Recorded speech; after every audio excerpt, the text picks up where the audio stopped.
Pagbukas ko ng pinto, hindi ko alam may naghihintay pala sa akin. Nagtataka ako kung bakit may chocolate. Wala man lang note. Para sa akin ba to? O naiwan ng anak ko dito? Nung napatingala ako, nakita ko may bouquet of flowers. Napasmile ako kasi na-realize ko, ay, oo nga pala, anniversary namin ngayon ng husband ko. Ang tagal kong nakatitig lang sa mga bulaklak. Ang gaganda kasi nila. Biglang nawala yung pagod ko from work.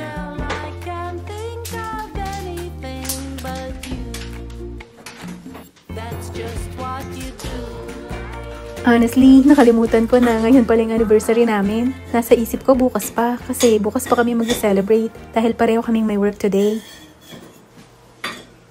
Excited din ako maglagay ng plants dito sa plant stand na nabili ko. Na-inlove agad ako nung nakita ko sa Facebook Marketplace. IKEA yung brand pero nabili ko ng mura kasi second hand. Ang gandang tignan ng plants na to dun sa plant stand. Sobrang saya ko nung nakita ko yung clay pots na to na saktong-sakto sa plant stand. Busy husband ko na naglo-lawn mower. Ang tagal kong hinintay na mag-spring season para makapagtanim na ako ng herbs at edible flowers sa balcony. Sabi ng husband ko dati, chives daw to. Nagulat ako ngayon may flowers. Di ko alam na namumulaklak pala yung chives. Ang gaganda. Feeling ko edible to. Nung sinearch ko sa Google, edible nga. Mahilig ako sa edible flowers. Pumitas ako para gamitin ko mamaya.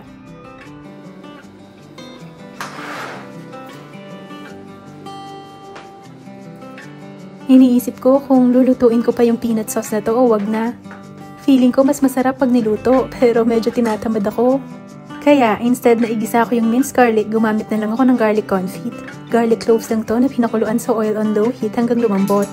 First time ko gagawa ng peanut sauce, yung ibang recipe niluluto nila. Yung iba, hindi. Ano kayang difference ng lasa pag niluto at hindi?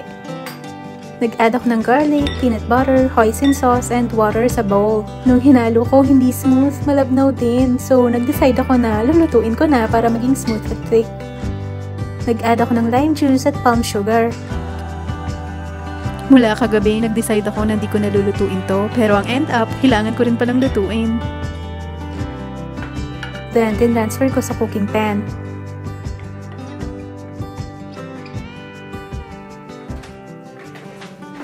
Niluto ko habang hinahalo hanggang maging malapot. Then, nag-add ako ng coconut milk at di ako tumigil sa paghalo. Pag kumulo na, okay na. Magiging mas thick pa to pag lumamig na.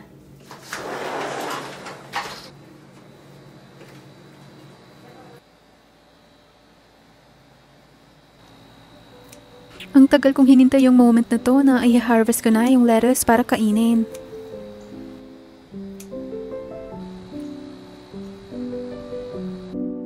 At syempre, nag-harvest din ako ng edible flowers. Ang tawag dito, pansies or violas. Ang ganda oh, ang ganda siguro nito sa food.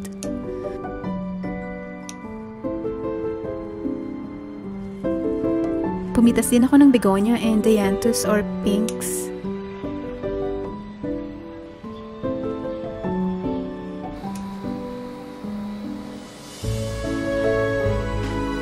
Isa to sa pangarap ko, yung magtatanim ako ng edible garden na pwede kong pitasin pag kailangan ko.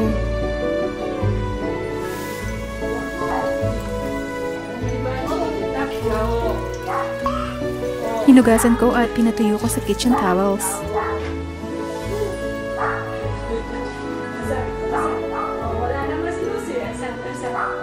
Isusok ko muna yung vermicelli noodles sa cold water for at least 20 minutes. Habang hinihintay, magkakat muna ako ng carrots.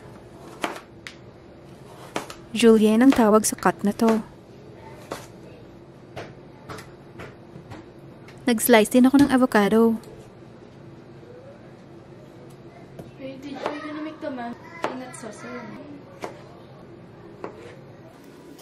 Nung okay ng vermicelli, niluto ko sa boiling water for 1 to 2 minutes.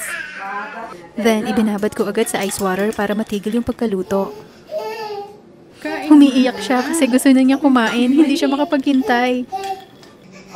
In-strain ko yung cold water and then okay na.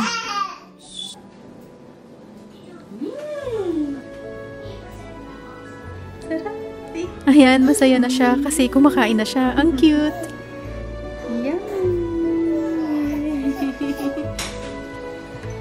Dati, dinidip ko yung rice paper sa warm water.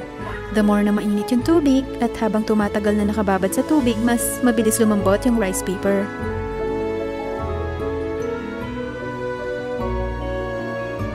Mahirap na i-roll pag sobrang lambot na at soggy.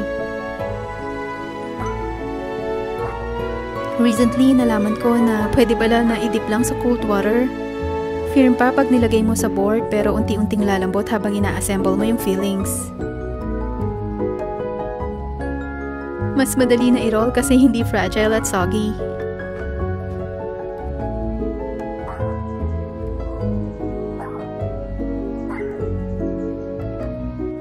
Ang gusto ko sa sauce na to, ang ganda ng kapit sa roll.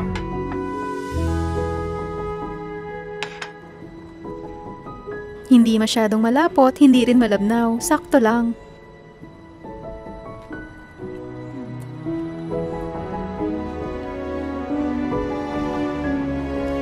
Hala, nakalimutan ko pala lagyan ng chive blossoms para sa mild green onion flavor. Yung lasa, naalala ko yung matamis na sauce ng kare-kare. Favorite ko kasi yun.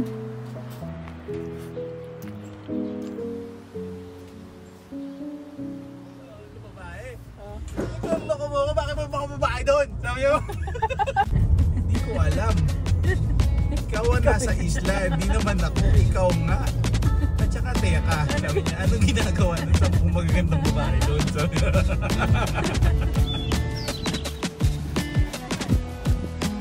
Matagal ko nang gustong puntahan to simula nung nakita ko sa TikTok.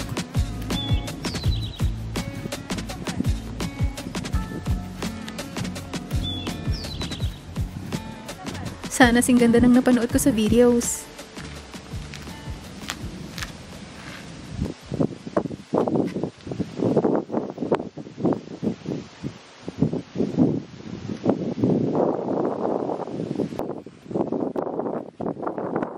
Na-amaze ako nung nakita ko yung landscape. Parang di makatotohanan. Sa sobrang ganda, na-curious ako kung paano nabuo yung land formation na to. Mas nagulat ako nung nalaman ko na yung landscape na to, galing pa pala mula 400 million years ago. Ito daw yung nasa ilalim ng sinaunang dagat. Imagine yung kinatatayuan ko ngayon, dagat dati. Yung mga naunang tao daw, pinutol nila yung mga puno kaya mabilis na nag-erode. At erosion yung dahilan para magawa yung iconic landscape na to. Pag nakakita ko ng ancient sites from 450 million years ago, feeling ko sobrang liit ko lang na nilalang at sobrang dami pang pwedeng i-explore sa higanting mundo na to. Feeling kong itim ko na. Pero wala nang mas exciting pa para sa akin bukod sa first time kong kakain sa restaurant na may Michelin star. Hindi ko pa ano ba sabi? Ayan, pagsalita siya. Parang alam niya nangyayari. Oh. Sabi ko sa kanya. Parang feeling mo, alam niya nangyayari. Parang siya nag-create ng scenario na yun.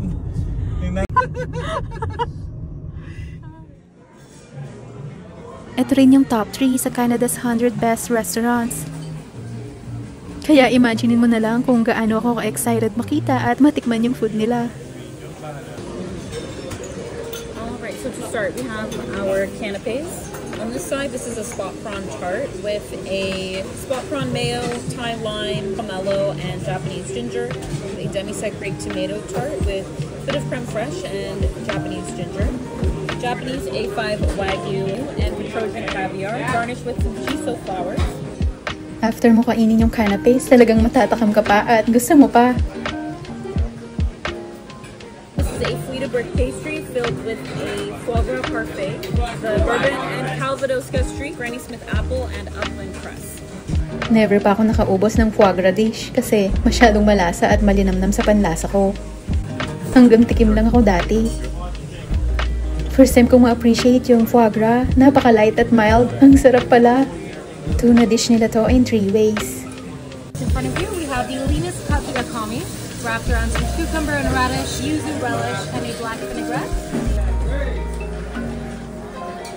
Over here we have the medium fatty cut bichiporo, sitting on top of a crispy piece of nori, second tapioca, and miso barley. Gusto niya yung raw fish, kaya hindi na ako magtataka kung bakit nasarapan siya. The fattiest cut, or toro sashimi, wrapped around pieces of lemon. This comes with sancho and a bit of soy sauce. Di tulad niya, hindi ako fan ng raw food. Pero sobrang nagustuhan ko to. Ang sarap ng tuna na may sea urchin. Some pea shoots and lomo. Sa sobrang sarap ng sauce, di ko maiwasan di simutin yung plate. Habang naghihintay kami sa next dish, nalilibang kami sa kapapanood sa kanila.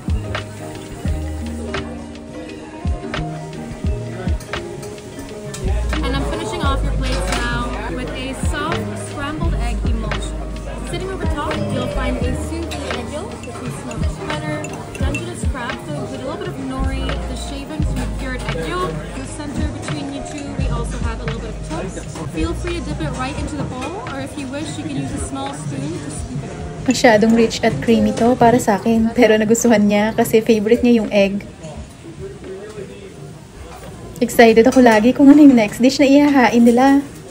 Over here, we have some poached Nova Scotia lobster, shiitake mushroom, wakame, some sea grapes, some lobster biscuit, shiokoji butter, and black truffle. Just a dash of rice.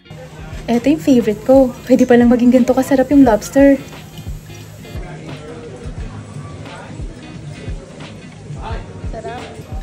Ayan o, simot ulit.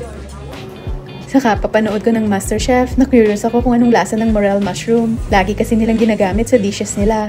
White asparagus, house-made whipped cream. Come on, baby. My apologies. It's okay.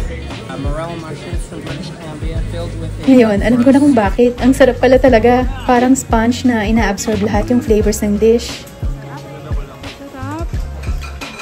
We have our ribeye, matsutake mushroom, corn-free miyoga. Our jus here has been split with a heavy amount of wasabi oil. Grabe yung meat na to. Napakalambot. Parang literal na melt in your mouth. Ang sarap din ng crust. And elderflower foam. Bagay pala yung matcha at lemon. Ang sarap. Pag nakikita kong ginagawa nilang dessert yung rhubarb, naku-curious ako kung anong lasa. A tasting of rhubarb. So, lambot pala. Lagi ko kasing nakikita yung rhubarb sa vegetable section ng grocery. Gulay, pero ginagawa nilang dessert. Di ko expect na medyo asim. Akala ko lasang gulay. Ang sarap pala. Traditional French cannelé. Cannelé? Ang hirap yan. In the box is a macaron. The flavor is orange blossom and apricot. And then we have tiramisu flavored bonbons. So popular in espresso ganache. These are peanut butter cups, spicy mango and passion fruit curds. Pavlova, so coconut cream, coconut meringue.